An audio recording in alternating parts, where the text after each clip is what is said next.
नमस्कार दोस्तों, leaders are readers channels में आपका स्वागत है। आज हम बात करेंगे एंगर मैनेजमेंट फॉर डमीज। अपने गुस्से पर काबू पाना सीखें। एंगर मैनेजमेंट फॉर डमीज में हम देखेंगे कि गुस्सा करने से किस तरह हमारा और हमारे आसपास के लोगों का नुकसान होता है। इस किताब की मदद से हम गुस्से पर काबू करना सीखेंगे। यह किताब हमें तनाव से लड़ने के तरीकों के बारे में बताती है और साथ ही कुछ ऐसी आदतों के बारे में बताती है जिसे अपनाकर हम अपने गुस्से और तनाव को काबू कर सकते हैं। लेखक के बारे में बताना चाहूँगा दोस्तों, चार्ल्स एच एलियट एक साइकोलॉजिस्ट हैं। वे लोगों को भावनाओं पर काबू पाना सिखाते हैं और एक बेहतर जिंदगी की तरफ जाने में उनकी मदद करते हैं। वे एकेडमी ऑफ कॉग्निटिव थेरेपी के फाउंडर्स में से एक हैं। लारा एल स्मिथ भी एक मनोवैज्ञानिक हैं जिनका मनोविज्ञान में बहुत बड़ा योगदान रहा है। वे न्यू मैक्सिको साइकोलॉजिकल एसोसिएशन की प्रेसिडेंट हैं। उन्होंने दुनिया भर में लोगों को दिमाग की सेहत का ख्याल रखने के तरीकों के बारे में बताया है। तो दोस्तों, अगर इस आप चैनल पे नए हैं तो चैनल को सब्सक्राइब कर लीजिए और वीडियो के अंत तक बने रहिए। यह किताब आपको क्यों पढ़नी चाहिए? अपने गुस्से पर काबू पाना सीखें। आज के इस युग में हम खुद को समय नहीं दे पा रहे हैं। हम पैसों और कामयाबी के पीछे इसलिए भाग रहे हैं क्योंकि उनसे हमें बहुत सारी सुविधाएं मिल सकती हैं, लेकिन हम उनके पीछे भागने में यह भूल गए हैं कि हमारी ज़िंदगी का असली मकसद खुशी पाना है। यही तनाव और गुस्से की वजह है। गुस्सा करने से सिर्फ आपका ही नहीं, आपके परिवार और आपके आसपास के लोगों का भी नुकसान होता है। जो लोग हर वक्त गुस्सा करते रहते हैं उनके पास कोई नहीं रहना चाहता, इसलिए इसे काबू करना बहुत ज़रूरी है। यह किताब हमें बताती है कि किस तरह से हम अपने गुस्से पर काबू पा सकते हैं। इसके अलावा इस किताब से हम यह भी जानेंगे कि तनाव का हमारा सेहत पर क्या असर आता है और किस तरह से हम इससे छुटकारा पा सकते हैं। गुस्सा किस तरह आपकी सेहत के लिए नुकसानदायक है, किस तरह आप अपने गुस्से और तनाव को काबू कर सकते हैं, कौन कौन सी आदतें आपको एक बेहतर जिंदगी दे सकती हैं। गुस्से का सही इस्तेमाल कर हम उसे बेहतर कामों के लिए इस्तेमाल कर सकते हैं। यह बात हर किसी को पता है कि गुस्सा करना अच्छी बात नहीं है। गुस्से से हमारे शरीर में अल्सर नाम के केमिकल निकलते हैं जिससे हमारा ब्लड प्रेशर बढ़ता है। इससे हमारे ही नुकसान होता है। इसके अलावा गुस्से से हमारे आसपास मौजूद लोगों का भी नुकसान होता है। जब हम गुस्से में होते हैं तो हम कुछ ऐसा कर बैठते हैं जिसका हमें बाद में पछतावा होता है। हम अपने किसी दोस्त को कुछ बुरा भला बोल देते हैं या फिर किसी पर हाथ उठा देते हैं। हम किसी का नुकसान कर देते हैं या फिर पागलों की तरह हरकतें करने लगते हैं। जो लोग ज़्यादा गुस्सा करते हैं उनके आसपास कोई नहीं रहना चाहता। कुछ लोग अपने गुस्से को किसी दूसरे पर उतार देते हैं। वे किसी दूसरे से किसी बात पर गुस्सा होते हैं लेकिन किसी और पर अपना गुस्सा दिखाते हैं। इन सभी बातों से आपको यह तो पता चल गया कि गुस्से से कितने नुकसान हो सकते हैं, लेकिन हर एक चीज़ का एक दूसरा पहलू भी होता है। गुस्से को इस्तेमाल भी आप अच्छे कामों के लिए किया जा सकता है।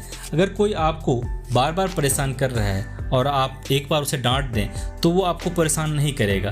अगर आप ऐसा लोगों पर गुस्सा नहीं करेंगे तो ये आपकी शांति को कमजोरी समझकर आपको हमेशा परेशान करते रहेंगे। नेल्सन मंडेला ने अपने गुस्से का इस्तेमाल नस्लवाद को खत्म करने के लिए किया। बचपन से ही वे अपने चारों तरफ काले और गोरे लोगों के बीच हो रहे भेदभाव से परेशान थे। अपने गुस्से का सही इस्तेमाल कर उन्होंने समाज में बदलाव लाने का काम किया। अपने गुस्से को काबू करने के लिए गुस्से के लक्षण पर ध्यान दीजिए। गुस्से के लक्षणों को पहचानना आसान है और इसे पहचान कर गुस्से को काबू करना भी आसान है। जब आप गुस्से में रहते हैं तो खुद को काबू करना लगभग असंभव सा लगता है। आप इस भावना में आसानी से बह जाते हैं और कुछ गलत कर बैठते हैं। इसलिए गुस्से को पहले ही काबू कर लेना चाहिए, लेकिन इससे पहले आपको जानना होगा कि गुस्से के लक्षण क्या हैं। जब आपको गुस्सा आने वाला होता है तो आपकी सांसें तेज हो जाती हैं, आपको हल्का पसीना आने लगता है, आप लाल होने लगते हैं और दांत पीसकर बातें करने लगते हैं। अगर आपको ऐसे लक्षण अपने शरीर में देखने को मिलता है तो समझ जाइए कि आपके अंदर एक खतरनाक लहर उठने वाली है जिसे काबू करने का वक्त आ चुका है। इसे काबू करने के लिए आप सबसे पहले खुद को यह बताइए कि आपको गुस्सा सिर्फ 5 से 10 मिनट के लिए ही आएगा। अगर आपको किसी तरह से ये वक्त गुजर लें तो आप खुद पर जीत हासिल कर लेंगे। ये 5 से 10 मिनट गुजार के लिए आप नीचे दिए गए तरीके आजमा सकते हैं। कुछ अच्छा सोचने की कोशिश कीजिए, जैसे आप किसी अच्छी मूवी का सीन याद करके खुद को शांत कर सकते हैं। 100 से उल्टी गिनना शुरू कीजिए या सामने वाले के चेहरे के धब्बों को गिनना शुरू कीजिए। एक पैर पर कुछ देर के लिए खड़ा हो जाइए। अगर आप कहीं ट्रैफिक में फंसे हैं, आपको गुस्सा आ रहा है, तो आप अपना मनपसंद गाना सुन सकते हैं। कोई भी ऐसा काम कीजिए जिससे आपका ध्यान बट जाए। हद से ज़्यादा सोचना भी गुस्से की वजह बन सकती है। हम में से हर किसी के साथ कुछ ऐसी बातें होती हैं जिन्हें बर्दाश्त करना बहुत मुश्किल होता है।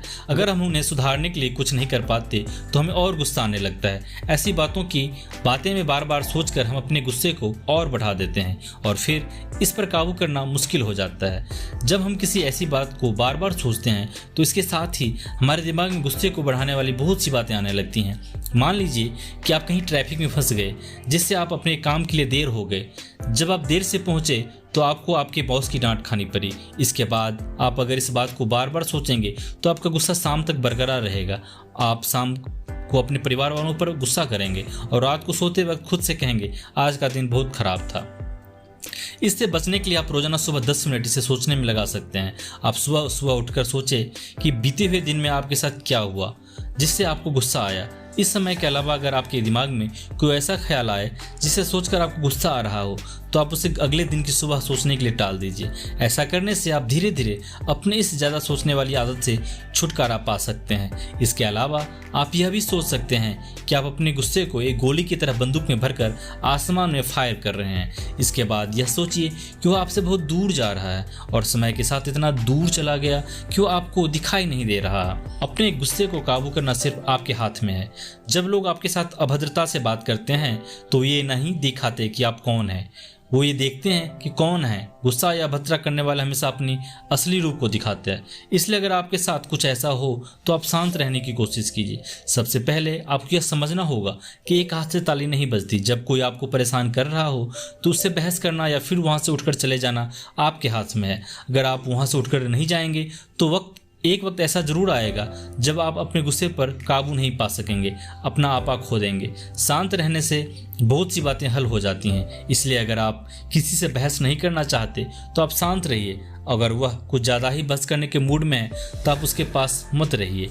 इन सब बातों के अलावा पुरानी बातों को याद करके भी हम अपने गुस्से को बढ़ाने का काम करते हैं। अगर आपका मूड खराब हो तो पुरानी यादें आग में घी का काम करती है। इसलिए अपने दिमाग से पुरानी और तकलीफ भरी यादों को दूर रखिए। पुरानी यादों को तकलीफ को कम करने के लिए आप उसे किसी अच्छे दोस्त के साथ बांट सकते हैं। दुख बांटने से कम हो जाते हैं। या फिर आप हर वक्त कुछ अच्छा सोचकर खुद को इन सब यादों से दूर रख सकते हैं। ज़्यादा तनाव भी आपके गुस्से की वजह हो सकती है।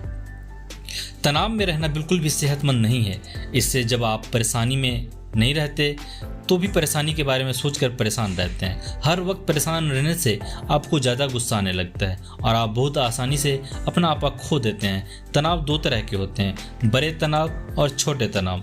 बड़े तनाव इस तरह की वजह वो होती है जिससे आप बहुत ज़्यादा डरते हैं या जिसकी वजह से आपकी ज़िंदगी में बहुत सारे बदलाव आने वाले होते हैं। एग्जाम्पल के लिए नौकरी खोने के डर से पैदा होने वाला तनाव। और छोटे तनाव, इस तनाव की वजह छोटी होती है लेकिन आपकी सेहत पर इसका बड़े तनाव जितना ही होता है। ये वो हर दिन के काम है जो आप करना नहीं चाहते लेकिन फिर भी आपको करना पड़ता है। दोनों तरह के तनाव का हमारी सेहत पर एक सा असर होता है। इसलिए यह जरूरी है कि आप दोनों से निपटने के बारे में सोचें। तनाव में रहने से बहुत सारी बीमारियां होती है।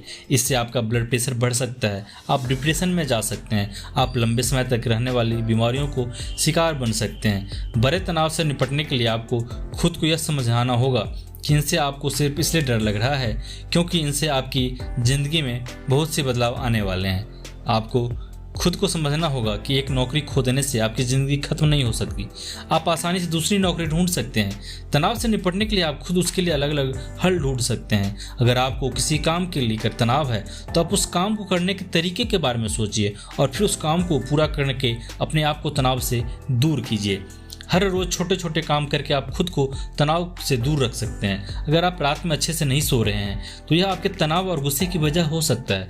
कम सोने की वजह से आप आसानी से अपना आपा खो देते हैं। इसकी वजह से आप तनाव में रहते हैं जिससे आप अपना रोजाना काम भी अच्छे से नहीं कर पाते। रात भर अच्छे से सोने से आप तनाव को कम कर सकते हैं और इस दुनिया के सुनहरे हिस्से को अपनी ओर ध्यान खींच सकते हैं। अच्छी नींद के लिए आप दिए गए काम कर सकते हैं। सोने से पहले कैफीन या निकोटीन वाली चीज़ों से दूर रहिए। उन्हें खाने से आपका नर्वस सिस्टम जग जाता है, जो आपको सोने नहीं देता। देर रात को खाना मत खाइए। सोते वक्त अगर आपका पेट भरा रहेगा तो आप अच्छे से नहीं सो पाएंगे। खुद को काम के तनाव से दूर रखने के लिए सोते वक्त अपने फ़ोन को दूर रखिए। अच्छी नींद के साथ ही अगर आप रोज़ कसरत करें तो आप अपने गुस्से और तनाव को और ज़्यादा काबू कर सकते हैं। कसरत करने के बाद गुस्सा करना बहुत मुश्किल हो जाता है। इन सब बातों के साथ ही अगर आप हर चीज़ का आभार जताने की आदत डालें तो अपने गुस्से को काफ़ी हद तक कम कर सकते हैं। हमें गुस्सा इसलिए आता है क्योंकि हम जो चाहते हैं हमें वो नहीं मिल रहा होता। कुल मिलाकर दोस्तों, गुस्से और तनाव से आपका इम्यून सिस्टम कमज़ोर हो जाता है, जिससे आपका ब्लड प्रेशर और बहुत सारी बीमारियां हो जाती हैं। गुस्से को काबू करने के लिए गुस्से के लक्षणों को पहचानिए और उसे आने से पहले ही रोक लीजिए। जो लोग अक्सर आपके गुस्से की वजह बनते हैं उनसे दूर रहा कीजिए। अच्छी नींद लेने से, कसरत करने और आभार जताने जैसी आदतों को अपनाकर आप अपने तनाव और गुस्से पर काबू पा सकते हैं। अपनी गाड़ी और अपनी ज़िंदगी के आराम से चलाइए। गाड़ी चलाते वक्त अपनी सीट पर आराम से सीट बेल्ट लगाकर बैठिए और जल्दबाजी में गाड़ी मत चलाइए। अपने आसपास के माहौल को मज़ा लेना सीखिए, इससे आपको गुस्सा कम आएगा। तो दोस्तों, वीडियो के अंत तक बने रहने के लिए आप सभी का आभार, धन्यवाद। ये वीडियो कैसी लगी कमेंट बॉक्स में हमें ज़रूर बताएं।